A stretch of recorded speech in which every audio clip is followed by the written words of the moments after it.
Chuck, did you have a question? I was just going to say, what a lot of people have been talking about here, Ray and I were talking about earlier today, is that there's a certain amount of investor education that's required in this Lexington area that it is different, I think, than what you'd find if you were in the Valley or you said Austin or Boulder, where there's already an understanding of basically what the ask is going to be.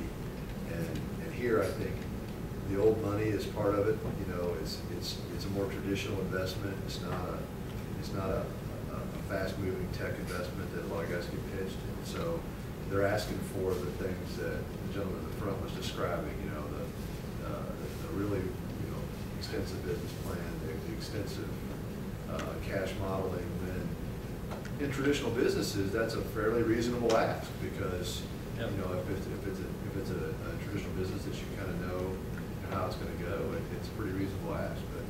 But so what we found is that you almost do a missionary work initially in this area, trying to educate the investors first.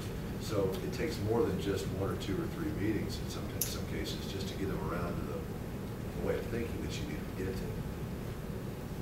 That's good to know. Anything else? Yes. Could I just ask by a show of hands how many people are doing tech startups versus Tech, I couldn't hear. How many people are doing tech startups? How do you define that? I'll just assume software, hardware, device. Doesn't matter, just tech in general. Service. Any other short business. So, the other thing that I would also strongly recommend that you work on is making sure that you have a well-defined minimum viable product for your first year. If you're not cash flow positive by the end of 12 months, you're going to be out of business because it takes too long to get VC. It really does. That's a great point. Minimal viable product, MVP. It's another blank term concept, and it's part of the epiphany to me as a product manager because we just cram features in. God, this release is going to blow them away. And if you're like me in Microsoft Word, I use about 10% of the stuff. So the MVP concept is to create the skinniest product that you can get somebody to pay you for, and then build it from there. So that's a.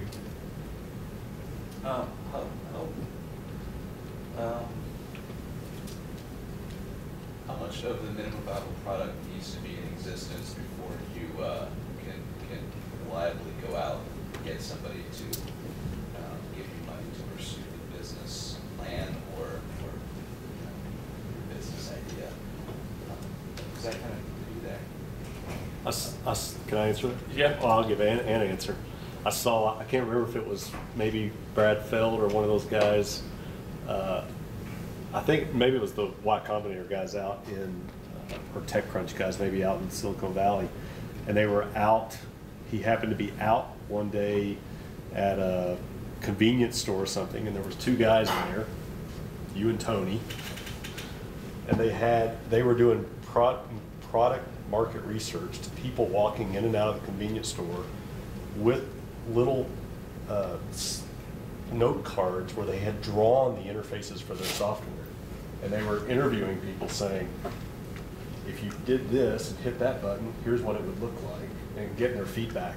And so that was minimum viable product for them, which was, can I begin getting out of the house and getting people's feedbacks or reactions, whether they would use the thing or not. So it can be even before you've ever written a line of code. In fact, a lot of people now are starting to say it should just be your slide deck, right? Can you go out and... So, but the question, with nuance on that, how far along does it have to be before you can raise the money? You can do it off your deck. I think the answer is it Can. depends. But I've seen wireframe, HTML, interfaces, MVPs.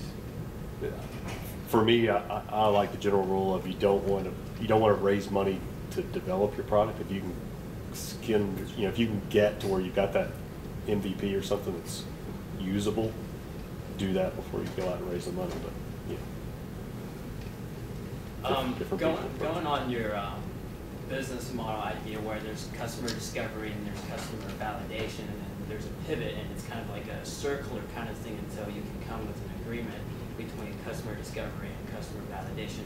I think we can leverage, there's actually this website called Kickstarter.com, and this website is, the basic premise of it is just funding ideas. So you just have an idea. It's not so much that you need a cash flow profile, that you need a 5-year plan. It's simply, there's some projects out there like this photographer wants to go from country to country and take pictures of mountains. And, you know, to some, and the great thing about this is the average schmo will go on there and be like, you know, that sounds cool, here's $10. So I've seen it. Yeah, so one of the great things is, you know, something falling along the lines of your business model. You can post a project on Kickstarter.com and see exactly what kind of feedback you get. How many investors, how many average schmoes are actually thinking, oh, that idea is fantastic. You know? That's a great way to test the hypothesis. Kickstarter.com, is that what?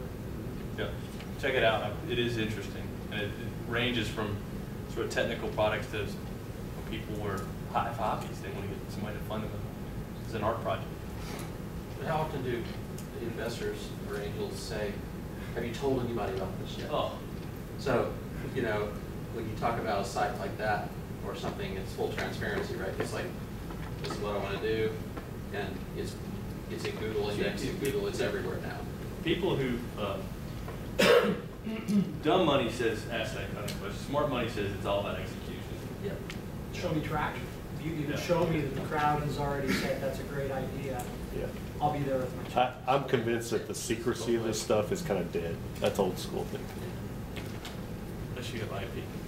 Well, you want to Where did Will go? you don't want to necessarily disclose, like I'll use the, you know, I've got this new startup pundit, and you know, I started back in January, February building up a slide deck and talking to anybody that would give me 5 minutes to talk about it, just to start that. We filed, you know, we've now got minimum viable product up and running, and we filed our IP about a month ago, right? Our claim. So there was no, we haven't disclosed anything that would preclude us from making IP filings, but that didn't mean that that it was completely secret, that I wasn't going to talk to anybody about what it was that we were doing, what the idea. That doesn't necessarily disclose what's protectable from an intellectual property standpoint. So, but you know, I started drinking this lean startup Kool-Aid, and I just said, you know, you kind of have that you have to fight that you feel like it's your idea, it's your baby, but I just said you have to get over that as quick as you can, and you better just get out and start talking to people and get feedback. Nobody's going to steal it. I mean, One final thing. There is a meetup group. I think it's meetup.com. Lexington, what's it called? IN2LEX Startup Advantage meetup. So go sign up. There's a similar lean startup group in Austin. Oh. That's how I got tripped on it. Yeah. And so I signed up, and it said, a week later, it said over 100 people in Lexington are interested in this kind of entrepreneur lean startup. And it made me think, there's over 100 people that have requested that in Meetup alone. So we started, and join it. And if you want it, I'll give you administrative control of it.